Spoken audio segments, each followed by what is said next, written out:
सत्यभामा के विवाह का प्रसंग आता है। परीक्षित जी महाराज ने कई प्रकार के प्रश्न किए और सुखदेव जी, सत्राजित ने श्री कृष्ण का अपराध किया था। सामंतक बनी उसने कहाँ से पाई, पीछे किस लिए उसकी कन्या कृष्ण को दी, ये सब हमारे आगे विस्तार से वर्णन करो। तब सुखदेव जी बोले, हे राजा परीक्षित, सत्राजित भगवान सूर्य नारायण का परम भक्त मित्र था। इसलिए प्रसन्न होकर सूर्य भगवान ने सत्राजित को सामंतक मणि दी। हे महाराज, सत्राजित उस मणि को कंठ में पहनकर सूर्य के समान प्रकाशमान हो द्वारकापुरी में आया। उस समय उसके तेज से ज्ञात होता था कि यह सत्राजित आ रहा है। तेज की चकाचौंध के कारण दृष्टि चौध जाने से मनुष्य सत्राजित को दूर से आता हुआ देखकर उग्रसेन की सभा में चौपट खेलते कृष्ण ने, यह सूर्य भगवान आ रहे हैं, इस प्रकार कहने लगे। हे नारायण, हे शंख चक्र गदा पद्म धारण करने वाले दामोदर, हे कमल नेत्र, हे गोविंद, हे यादव के आनंददायक, कृष्ण ने आपको नमस्कार है। हे जगतपति, दर्शन करने के लिए सूर्य भगवान अपने तीक्ष्ण किरण से समूह से मनुष्य से नेत्रों से चुराते हुए चले आए हैं। हे प्रभु, त्रिलोकी के देवताओं में श्रेष्ठ देवता भी आपका मार्ग ढूंढते हैं, इसलिए यादवों से छिपा जान आपको ढूंढने को सूर्य भगवान आ रहे हैं। सुखदेव जी बोले, हे नृपोत्तम, कमल दल नेत्र भगवान कृष्ण अज्ञानी पुरुषों की ये बात सुनकर कहने लगे, ये सूर्य देव नहीं है, मणि करके प्रकाशमान सत्राजित आ रहा है। इसके उपरांत सत्राजित ने अपने घर में मांगलिक कर्म करवाया और देव मंदिरों में ब्राह्मणों से पूजा करवाई, मणि को स्थापित किया। हे भारत, वो मणि नित्य प्रति 4 मन मतलब 8 भार सुवर्ण, मणि में एक भी प्रभाव था कि वो मणि जहाँ रहे देश को कभी दुर्भिक्ष न पड़े, अकाल मृत्यु तथा अरिष्ट न हो, सर्प नहीं काटे, मनुष्य के देह में दुख न हो, अशुभ दृष्टि न आवे, मायावी पुरुष अर्थात माया जानने वाले भी उसे देश में वास नहीं कर सकते हैं। एक समय कृष्णचंद्र ने वो मणि राजा उग्रसेन के लिए सत्राजित से मांगी, परंतु सत्राजित ने लोभवश वो मणि कृष्ण को नहीं दी। अपने मन में कृष्ण को कैसे मना करूं ये भी विचार किया। इसके उपरांत कृष्ण व्यतीत होकर सत्राजित भाई प्रसन्न उस प्रकाश वाली मणि को कंठ में पहन घोड़े पर चढ़कर वन में शिकार खेलने को गया। वो एक सिंह घोड़े सहित प्रसन्न को मार मणि लेकर पर्वत की कंदरा में जाने लगा। उसी समय मणि लेने की इच्छा से जाम्बवान ऋषि ने उसे मार डाला और अपने विल में जाकर मणि को पुत्री का खिलौना बना दिया। इधर सत्राजित अपने भाई प्रसेंस को शिकार खेलकर वन में आया हुआ जान चिंता करने लगा। मणि कंठ में धारण करके मेरा भाई वन में शिकार करने गया और उस मणि पर कृष्ण का दांत है, इसलिए जान पड़ता है कि भाई को कृष्ण ने मार डाला। इस बात को सत्राजित अपनी स्त्री से कहा तो उसके मुख से सुनकर मनुष्य गुप्त रीति से बात करने लगे। तो भगवान कृष्ण का ये यश का नाश करने वाला कलंक लगा सुन और बहुत से द्वारकावासियों का संग ले प्रसन्न को ढूंढने चले। हे राजन, वन में सिंह के मारे गए प्रसन्न को घोड़े को देख और आगे पर्वत ऊपर रुच्छ से मारे हुए सिंहों को सब द्वारकावासी देखने लगे। बड़े अंधेरे भयानक ऋतुराज जाम्बुवंत के बिल पर सब प्रजा को बाहर खड़ा करके आप अकेले उसके भीतर गए। वह उस मणि से बालक को खेलता हुआ देख मणि लेने की इच्छा से आप ही बालक के समीप खड़े हो गए। प्रथम कभी न देखने के कारण मनुष्य कृष्ण को देखकर डर कर नाई दाई पुकारने लगी। तब महाबलवान जाम्बुवंत दाई का पुकारना सुन क्रोधित हो सामने दौड़कर आया। क्रोधी जाम्बुवंत कृष्ण के प्रभाव से न जाने और उसका साधारण पुरुष जाना अपने स्वामी कृष्ण से युद्ध करने लगा। परस्पर जीतने की इच्छा से कृष्ण जाम्बुवान श्रेष्ठ पत्थर वृक्ष और भुजाओं को महाघोर संग्राम होने लगा। जिस प्रकार मांस के लिए 2 शिकारी पक्षी लड़ते हैं, वज्रपात के समान कठोर दृष्टि से खेद रहित 28 दिन रात परस्पर युद्ध हुआ। कृष्ण के मुष्टिका के प्रहार से सब सबके सब अंग शिथिल हो गए, बल घट गया, पसीना आ गया। जाम्बुवान महा आश्चर्य मानकर करने लगा कि समस्त प्राणियों के जो बल है, सहोबल है, अर्थात इंद्रिय, हृदय, हत्यादिकों का बल आप ही हो। विष्णु भगवान, पुराण पुरुष, कृपालु, सबके ईश्वर आप ही हो। विश्व के रचने वाले ब्रह्मादिक तुम निश्चय निमित्त कारण हो। उत्पत्ति के योग्य पदार्थ उपादान कारण को और समस्त प्रेरणा वाले के ईश्वर कालरूप हो। आत्मा जीव के उत्कृष्ट हो, विष्णु पुराण हो। इसलिए मेरे इष्ट देव रघुनाथ हो। रघुनाथ जी के कुचित क्रोध से लेके कटाक्ष पास से मगर बड़े बड़े ग्रह दुखित हो गए थे। तब समुद्र ने मार्ग दिया। जिन रामचंद्र जी ने अपना यश प्रकट करने के लिए पुल बांधा, लंका जलाई, माँ तीक्ष्ण बाणों से राक्षस राज रावण सिर काटकर पृथ्वी में डाला, सो मुझे निश्चय विदित होता है कि आप मेरे स्वामी रामचंद्र ही है।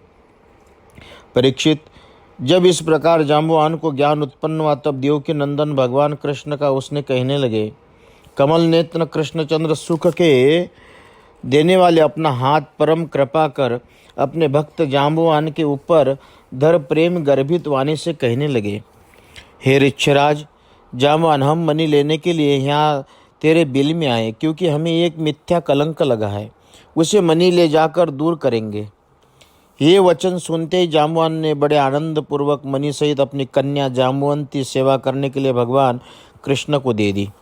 हे राजन, जिन द्वारका वासियों के कृष्ण बिल के बाहर खड़ा करके गए थे, उन्हें कृष्ण के मार्गों को देखते जब 12 दिन हो गए, तब उन्होंने जाना कि कृष्ण अब नहीं निकलेंगे।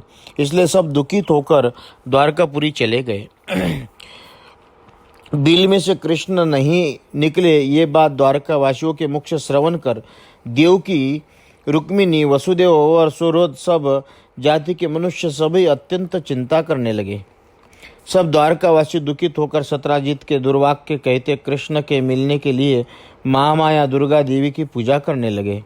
जब देवी की पूजा करने से कृष्ण को देखोगे, इस प्रकार द्वारकावासियों को देवी ने आशीर्वाद दिया, तब उसी समय सिद्ध मनोरथ कृष्ण द्वारकावासियों को आनंद देते स्त्री सहित आए।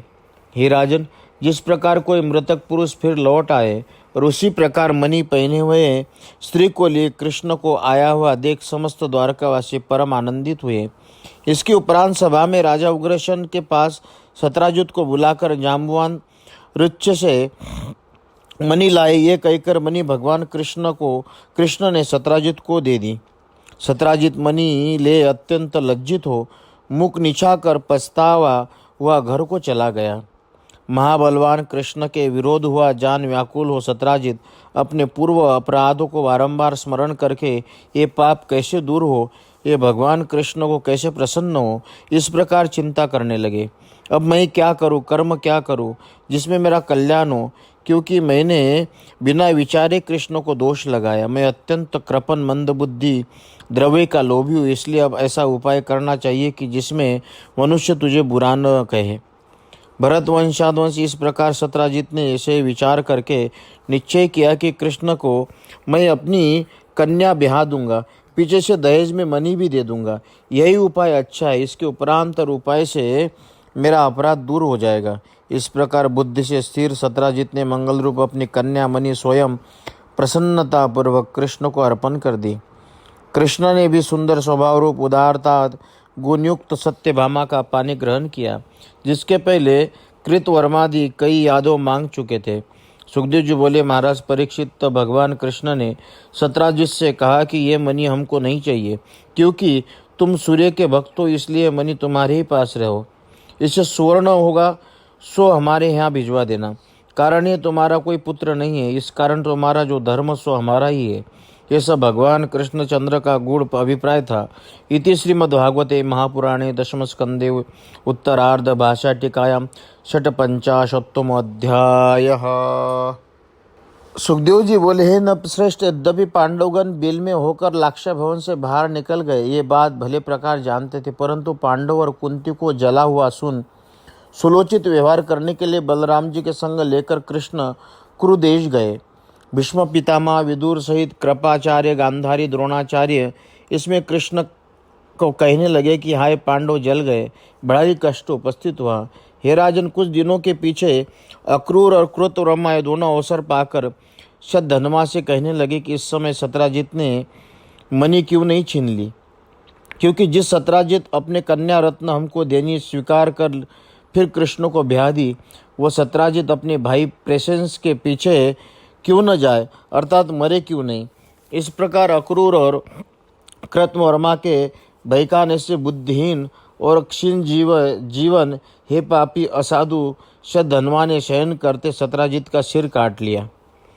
कसाई जिस प्रकार पशु का वध करता है, ऐसे सत्राजित को जब शतधन्वा मारकर चला गया, तब सत्राजित की स्त्री अनाथ के समान पुकार कर रोदन करने लगी।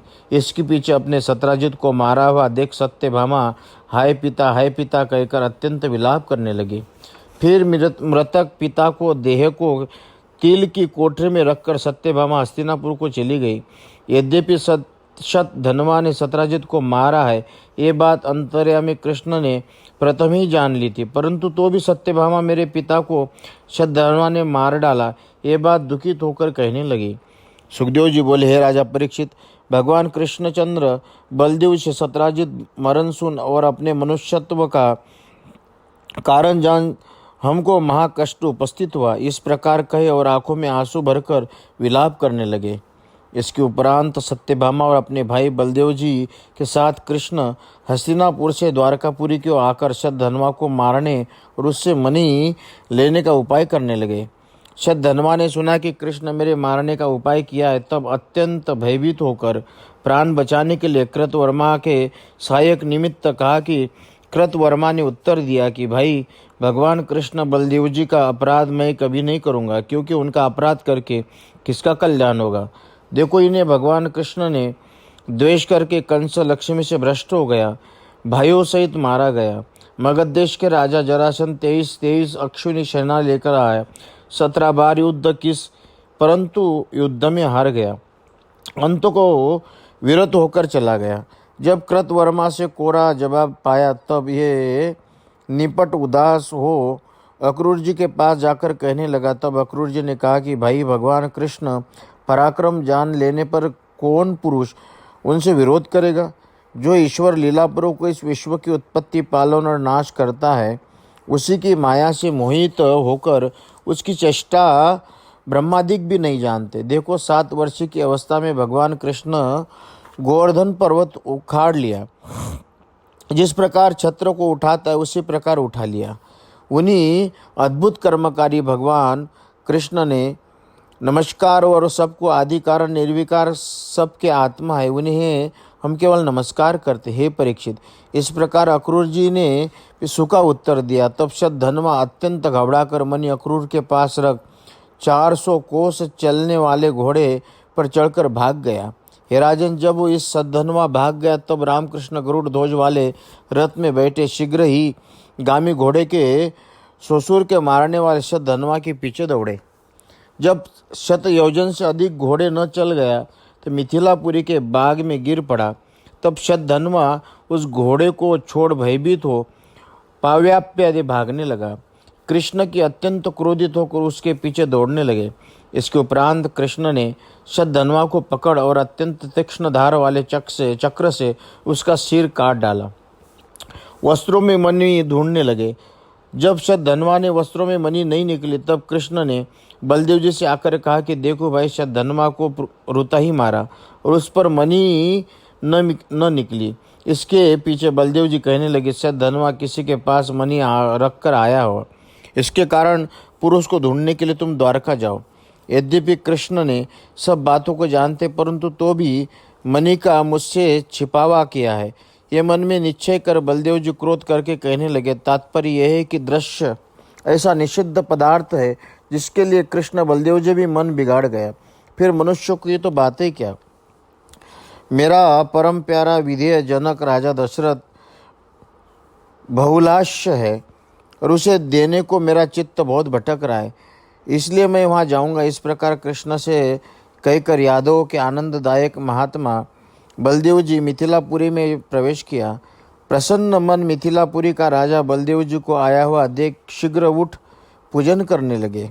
योग्य बलदेव जी की पूजा करने की सामग्रियों की पूजा करने लगा। तब सामर्थ्यवान बलदेव जी कितने एक वर्ष वहाँ रहे।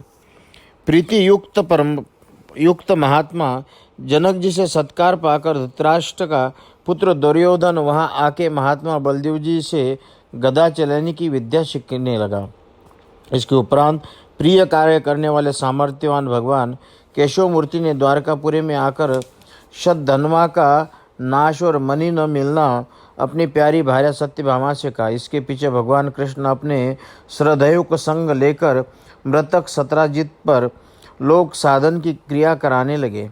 सत्राजित से मणि छीन लेने की शिक्षा देने वाले अक्रूर कृतवर्मा और शतधन्वा का मरण सुनकर कृष्ण से अत्यंत भयभीत होकर भाग गए। हे राजा परीक्षित, जब द्वारकापुरी में अक्रूर जी चले गए तब द्वारका वासी मनुष्यों में मन में ताप और अरिष्ट बारंबार होने लगा। हे नृपोत्तम, परीक्षित कितने एक ऋषि जिन्होंने प्रथम कृष्णचंद्र की महिमा वर्णन की है, कृष्ण के महात्मा को भूलकर ऐसा कहते हैं कि क्योंकि मुनियों को निवास कृष्ण में विद्यमान रहता है, अरिष्ट किस प्रकार हो सकता है। इस प्रकार दूषित करके फिर ऋषियों का मत वर्णन करते हैं। कोई ऋषि कहते हैं कि जब इंद्र ने जल नहीं वर्षा तब काशी के राजा ने अपनी कन्या गांधिनी को ले पूरी आए और शोफल्कों को दी, तब काशी के संपूर्ण प्रदेश को खूब वर्षा हुई। पिता शोफल्क के समान प्रभावशाली अक्रूर जी जहाँ वास करते उस देश में खूब वर्षा होती है और महामारी इत्यादि किसी प्रकार खेत प्राणियों को नहीं होता।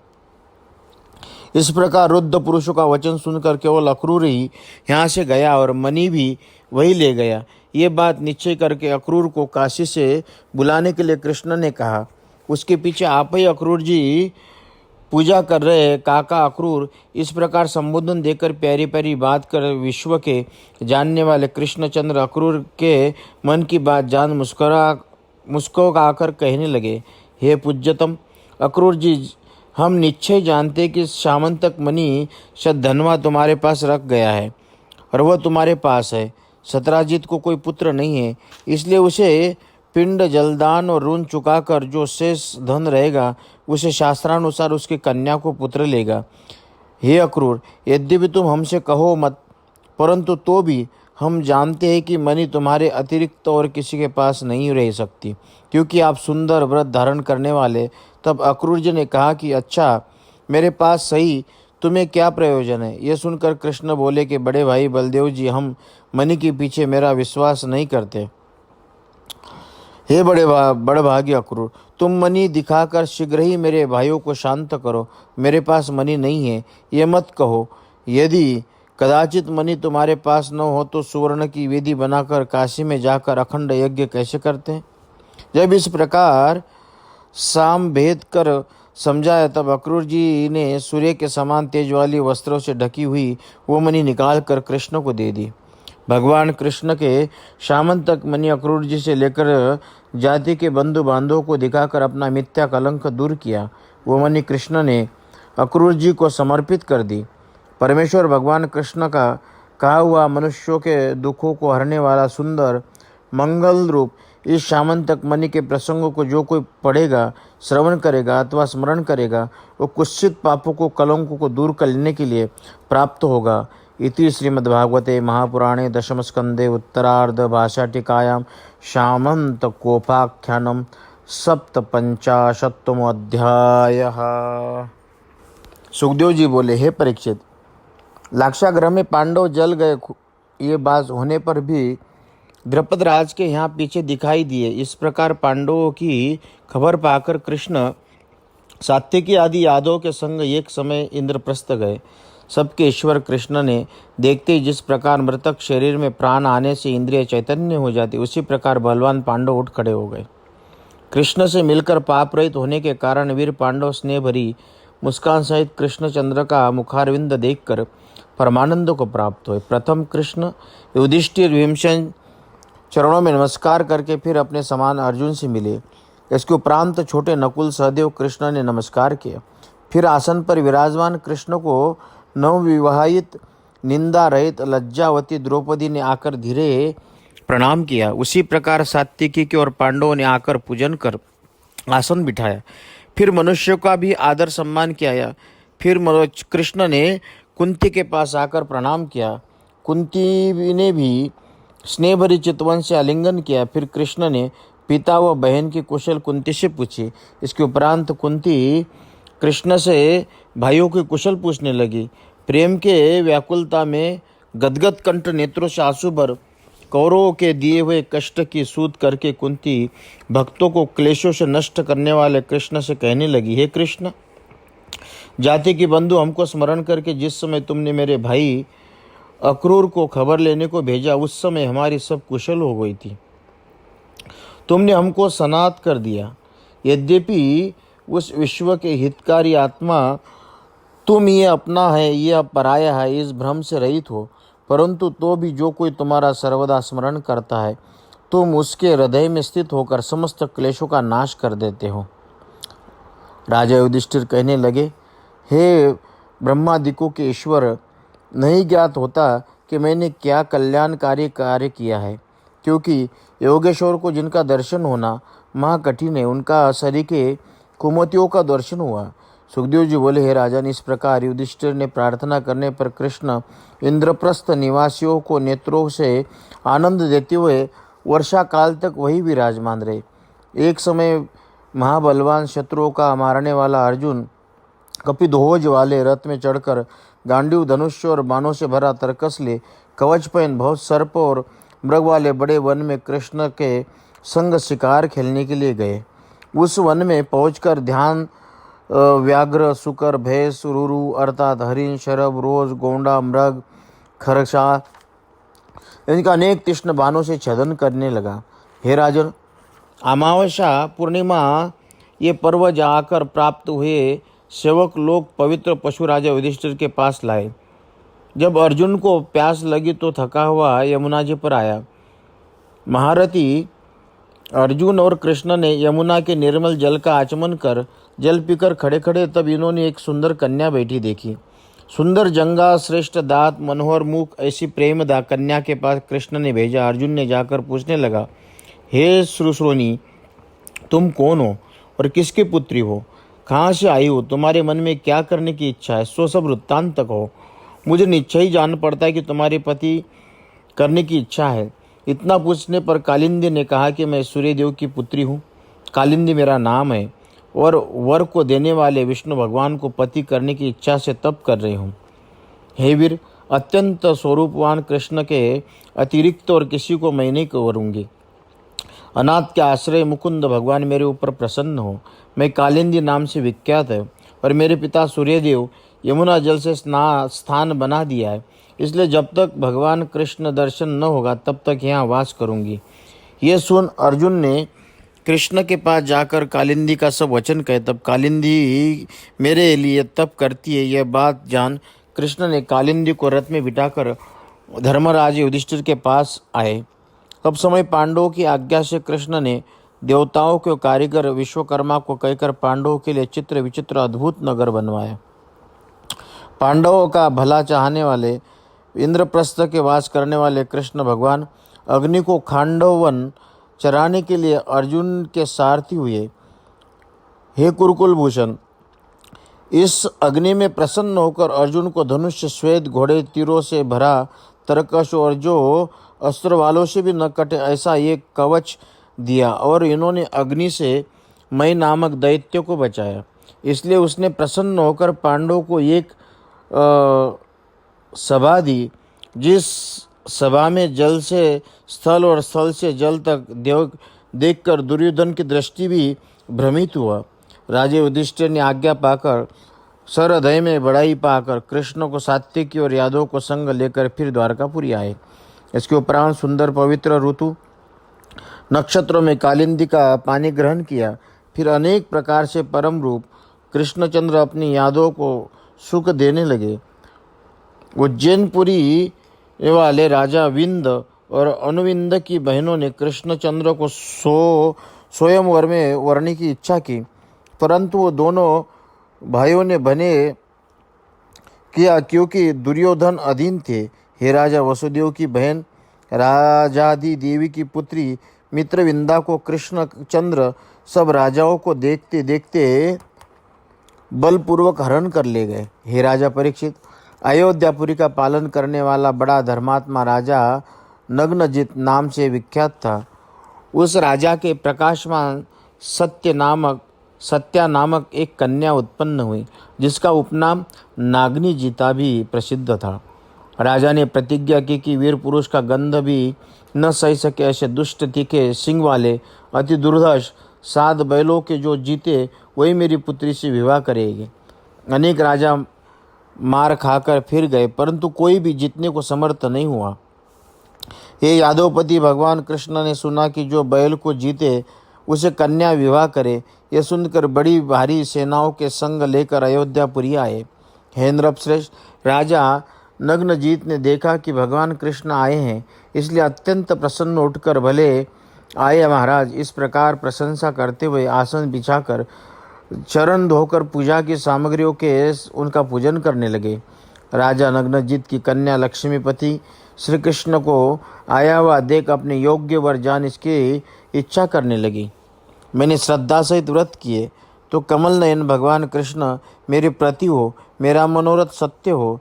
जिन भगवान चरण कमलों की रजों को लक्ष्मी और कमल योनि ब्रह्मा और महादेव लोकपाल संपूर्ण सिर पर धारण करते हैं, अपनी बंधी हुई मर्यादा पालुओं की इच्छा से समयानुसार लीलापूर्वक नरस्यादि अवतार धारण करते भगवान मेरे ऊपर प्रसन्न हो। इसके उपरांत भली भांति विधि पूर्वक पूजा करके राजा नग्नजित कहने लगा कि हे नारायण जगतपते, आनंद से पूर्ण आपकी तुच्छ क्या पूजा करूं। सुखदेव जी बोले, हे भरतवंश परीक्षित, आसन पर विराजमान भगवान कृष्ण ने मुस्काते हुए मेघ के समान गंभीर वाणी से राजा नग्नजित से प्रति कहा, हे राजन नग्नजित, विद्वान पुरुष कहते कि मांगना अत्यंत बुरा है, तो भी स्नेह के वश होकर मैं आपकी कन्या मांगता, इस मूल्य के देने वाले हम नहीं हैं। राजा नग्नजित ने कहा कि हे नाथ, सब गुण जिनमें विद्यमान है, लक्ष्मी सदा जिनके अंग में वास करते, ऐसे सर्वगुणालंकृत तुमसे अधिक संसार में कौन वर है जिनको मैं अपनी कन्या दूंगा।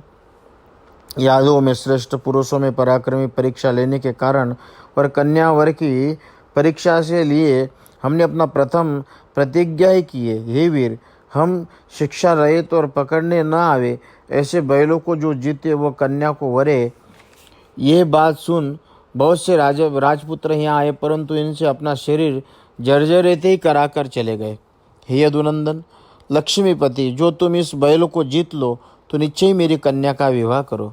सामर्थ्यवान कृष्ण इस प्रकार राजा नग्नजित वचन सुनकर फेट बांध अपने 7 रूप धारण कर लिए लीलापूर्वक ही बैल को पकड़ने लगे। गर्व और शक्ति नाश कर बैलों का शूरवंशोत्पन्न कृष्ण ने रस्सियों से बांधकर जैसे बालक काष्ठ के बैल को खींचता ऐसे ही खींचने लगे। इस उपरांत अत्यंत आश्चर्यमान राजा नग्नजित प्रसन्न होकर कृष्ण को अपनी कन्या देने के उद्योग करने लगे।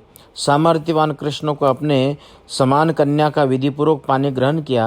राजा नग्नजित रानी अपनी कन्या के प्रिय पति कृष्ण को वर पाकर आनंदित हुई।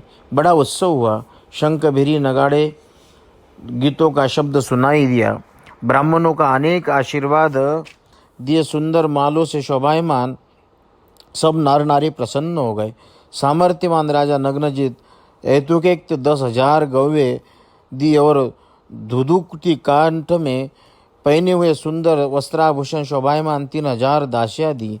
9,000 हाथियों से 100 गुने अर्थात 9 लाख रथों से 100 गुने अर्थात 9 करोड़ घोड़ों से 100 गुने अर्थात 1 अरब मनुष्य दिए। स्नेह से व्याप्त हृदय कौशल देश का राजा नग्नजित अपनी कन्या सहित कृष्ण को रथ में बिठाकर बहुत सी सेनाएं संग ले आकर पहुंचाने चले। जिनका पुरुषार्थ प्रथम यादव और बैल से भंग हो गया, वो राजा इस बात को सुनकर ये सह सके कन्या को ले जाते हुए भगवान कृष्ण ने मार्ग में रोक लिया।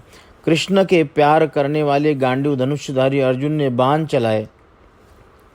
समस्त राजाओं को क्षण भर में ही सिंह जैसे वन को छोटे छोटे जीव और मृग को भगा देता है, उसी प्रकार भगा दिया। इस प्रकार यादवों में श्रेष्ठ भगवान कृष्ण दहेज लेकर द्वारकापुरी में आकर सत्या रानी से रमन करने लगे। वसुदेव की बहन श्रुतकीर्ति की पुत्री कैकेयी देशोत्पन्न भद्रा को सतरधादी भाइयों को देने पर कृष्णचंद्र ने ब्याह सुंदर लक्षण वाली मद्र देश की राजा की कन्या लक्ष्मणा को गरुड़ जैसे अश्रुत लाता है, इसी प्रकार अकेले कृष्ण हरकर ले आए।